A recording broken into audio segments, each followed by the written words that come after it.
akan saya jelaskan kali ini yaitu meliputi yang pertama, yaitu mengenai konsep dasar pembelajaran. Kemudian yang kedua, yaitu pendekatan pembelajaran. Yang ketiga yaitu strategi pembelajaran. Dan yang terakhir yaitu mengenai metode pembelajaran.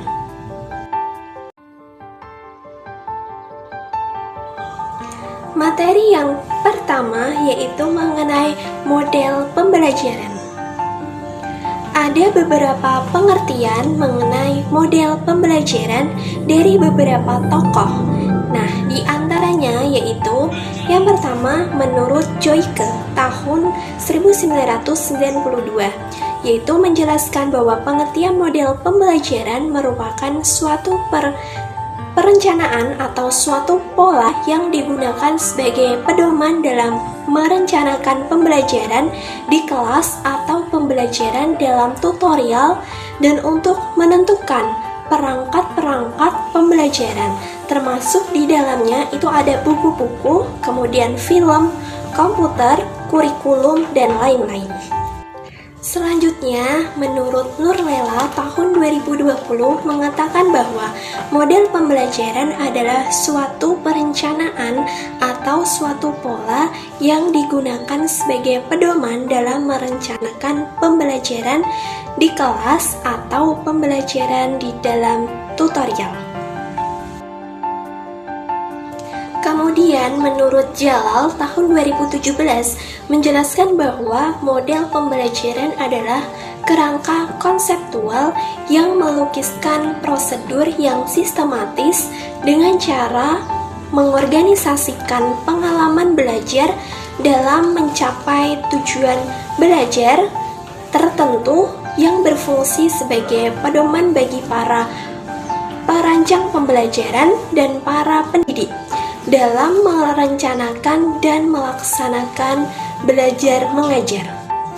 Pendapat serupa juga dikemukakan oleh Shaudi tahun 2004 bahwa model pembelajaran adalah suatu sistem yang menggambarkan proses rincian dan penciptaan situasi lingkungan yang memungkinkan siswa untuk berinteraksi sehingga terjadi perubahan atau perkembangan pada diri siswa.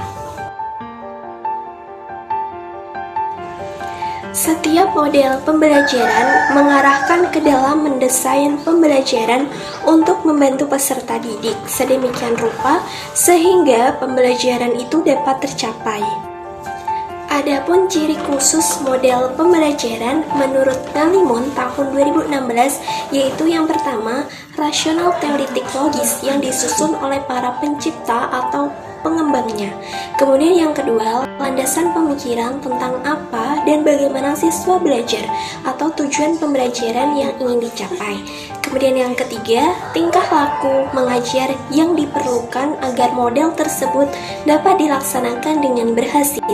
Dan yang keempat, yaitu lingkungan belajar yang diperlukan agar tujuan pembelajaran itu dapat tercapai. Model pembelajaran memiliki 6 unsur dasar yang harus kita ketahui sebagai calon pendidik. Menurut Yogesh Kumar tahun 2013, unsur dasar pembelajaran yaitu yang pertama yaitu fokus. Fokus merupakan aspek utama yang merupakan tujuan pembelajaran dan tuntutan masyarakat atau lingkungan. Kemudian yang kedua yaitu sintaks. Sintaks di sini merupakan langkah-langkah atau tahapan operasional suatu program. Kemudian yang ketiga yaitu principle of reaction, yaitu berupa respon atau perilaku yang diberikan pendidik terhadap peserta didik. Selanjutnya yang keempat yaitu social system, yaitu merupakan norma atau suasana yang perilaku yang diberikan pendidik terhadap peserta didik. Yang kelima yaitu supportive system, berhubungan dengan segala hal yang dapat mendukung dan membantu proses pembelajaran. Dan yang terakhir, yang keenam, yaitu application context, merupakan penggambaran kelayakan dari penggunaan model pembelajaran dalam berbagai hubungan seperti konteks, kemudian tujuan kemampuan kognitif maupun kemampuan kognitif dan efektivitas.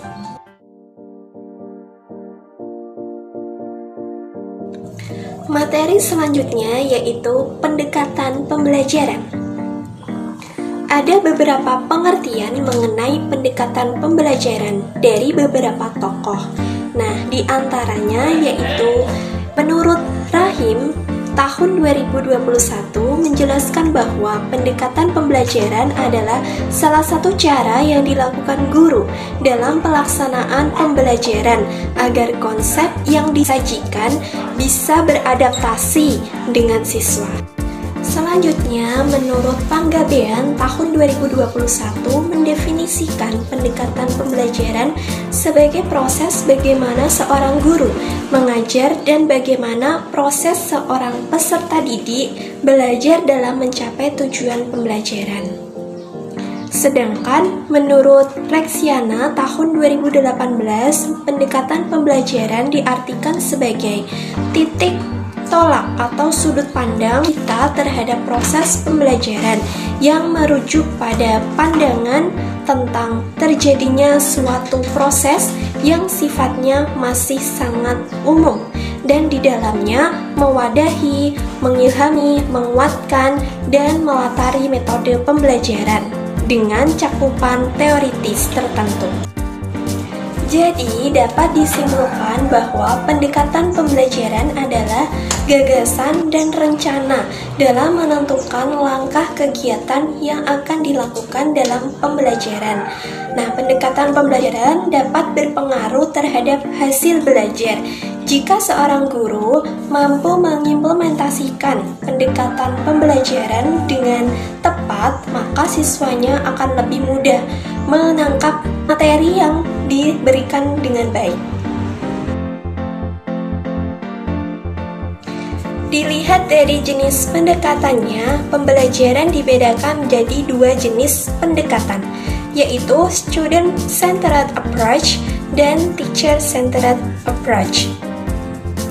Yang pertama yaitu pendekatan pembelajaran yang berorientasi atau berpusat pada siswa atau Student-Centered Approach merupakan pendekatan yang didasarkan pada pandangan bahwa mengajar dianggap sebagai proses mengatur lingkungan dengan harapan agar siswa belajar. Dan yang kedua yaitu pendekatan pembelajaran yang berorientasi atau berpusat pada guru atau Teacher-Centered Approach merupakan paradigma berupa pendekatan pembelajaran dalam dunia pendidikan, yaitu guru selaku pakar di bidangnya memfokuskan diri untuk menyampaikan transfer ilmu pengetahuan yang dimiliki kepada siswa. Materi selanjutnya yaitu strategi pembelajaran. Strategi pembelajaran dapat diartikan sebagai perencanaan yang berisi tentang rangkaian kegiatan yang didesain untuk mencapai tujuan pendidikan tertentu. Nah, pengertian strategi pembelajaran menurut beberapa tokoh diantaranya yaitu menurut Jalal tahun 2017 mengemukakan bahwa strategi pembelajaran merupakan pola-pola tindakan yang dilakukan pendidik pada berbagai ragam event pengajaran dalam rangka mewujudkan tercapainya tujuan instruksional atau tujuan pengajaran yang telah dilakukan. Dengan kata lain, merupakan berbagai kemungkinan terhadap apa yang akan direncanakan dan dilaksanakan seorang pendidik pada proses kegiatan pengajaran tertentu untuk mencapai tujuan pengajaran secara efektif dan efisien. Nah, sedangkan menurut Hadi tahun 2020 menjelaskan bahwa strategi pembelajaran berarti cara dan seni untuk menggunakan semua sumber belajar dalam upaya membelajarkan siswa. Strategi pembelajaran dapat dibagi menjadi dua jenis, yaitu strategi ekspositif dan strategi eksperiensial. Nah, yang pertama yaitu strategi ekspositif atau discovery strategis, yaitu strategi pembelajaran yang menekankan kepada proses penyampaian materi secara verbal dari seorang guru kepada siswa dengan maksud agar siswa menguasai materi pelajaran secara optimal. Dan yang kedua yaitu strategi experiential strategis. Strategi pembelajaran ini mengaktifkan pembelajaran untuk membangun pengetahuan dan keterampilan serta nilai-nilai sikap melalui pengalaman siswa secara langsung. Ada 4 hal yang harus dipertimbangkan dalam menetapkan strategi pembelajaran, yaitu yang pertama, pertimbangkan tujuan pembelajaran yang akan dicapai.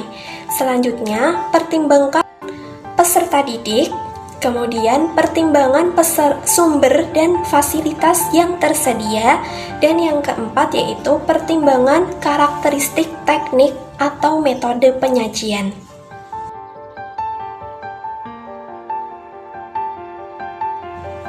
Materi yang terakhir yaitu metode pembelajaran. Ada beberapa pengertian dari metode pembelajaran menurut beberapa tokoh. Nah, di antaranya yaitu menurut Jalal tahun 2017 menjelaskan metode pembelajaran adalah upaya untuk mengimplementasikan rencana yang sudah disusun dalam kegiatan nyata agar tujuan yang telah disusun dapat dicapai secara optimal. Pendapat serupa juga dikemukakan oleh Senjaya tahun 2008 bahwa metode pembelajaran adalah cara yang digunakan untuk mengimplementasikan strategi pembelajaran yang sudah direncanakan atau disusun dalam bentuk kegiatan nyata dan praktis untuk mencapai tujuan pembelajaran. Sedangkan Sani tahun 2019 mendefinisikan metode pembelajaran merupakan langkah operasional dari strategi pembelajaran yang dipilih untuk mencapai tujuan pembelajaran. Demikianlah presentasi dari saya, kurang lebihnya saya mohon maaf. Wassalamualaikum warahmatullahi wabarakatuh.